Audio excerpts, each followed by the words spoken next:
ইস কেরম ঘুমা ইয়াক না তাড়াতাড়ি বেহা দিয়ে দিবা কাজ কাম নাই খালি ঘুমা।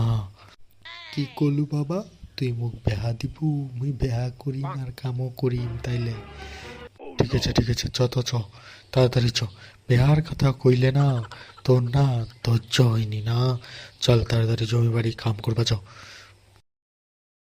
মুগাকে বেয়া দে মুগাকে বেয়া দে নাহলে আমি কাম করবো না। ইলা ছুয়া আর মানুষ হইলনি ডং ডং করে কুটি ভেজকাই ঘুমাহা তাও ফেরু আরে লাস্টে গরম। আচ্ছা শুন তাহলে কইনা দেখবা যাবা হবে, কইনা দেখবার আগে তো মোক ঘটকক ধরবা হবে, ঘটকক কোবা হবে কইনা কোনা ভালো আছে, তারপর সে তুমি নিগাম ও ইনকা খোঁজে ঘটক বলে দেখবি তারপর নিগাবে মুই শালা ইনকায় বেহা করবা চাই আনু। দাঁড়া হারাম জাদা তুই বেহা বেহা করিস তোকে মুই বেহা করাই না যদি গরুর মতো না খাটাও তে মোর নামও তাস কাদা না হয়।